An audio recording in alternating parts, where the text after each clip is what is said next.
જય માતાજી ફેમિલી, કેમ છો બધાય? મજામાં? એક દીકરીનો એટલો જ અધિકાર કે એના બાપના પારિવારિક પ્રસંગમાં ના પહોંચી શકે તો ભાઈ એને ના પાડી દે કે હવે તું અમારી ઘરે ના આવતી.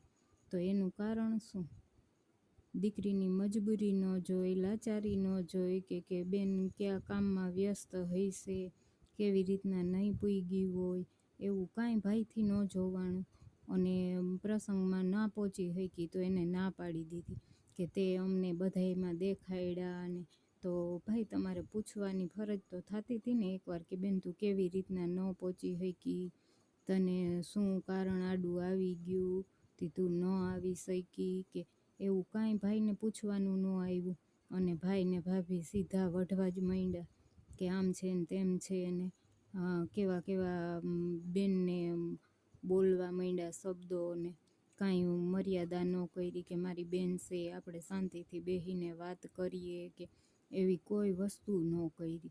તો બસ એક દીકરીનો એટલો જ અધિકાર એના બાપના ઘરે કે મા બાપના હાડ ભાંગ્યા પછી, કે મા બાપના એકના ગયા પછી દીકરી કોઈ પણ પારિવારિક પ્રસંગમાં ના પહોંચી શકે તો ભાઈને ભાભીને આવી રીતના કરવાનું.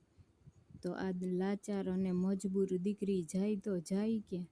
ભાઈ ભાભી જ્યારે આવી રીતના કરે તો દીકરીને જવાનું ઠેકાણું કયું?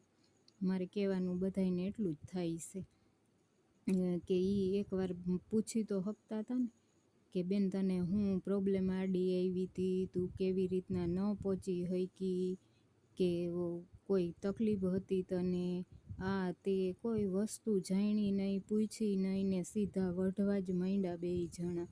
તો આ લાચાર અને મજબૂર દીકરી જાય તો જાય ક્યાં? અને પિયરમાં એક બાપનું જ ઘર એવું હોય જ્યાં દીકરી મન ભરીને જીવી શકે. તો હવે એ પિયરમાં એ જવાનું દીકરીને ઠેકાણું ન રહ્યું તો એ દીકરી જાય ક્યાં? અને મનની વાત હોય એ આપણે કોને કહેવા જાવી? આપણા પિયરથી જ આપણા રિલેક્શન ખતમ થઈ જતા હોય તો આપણે મનની વાત કોને કહેવા જાવી?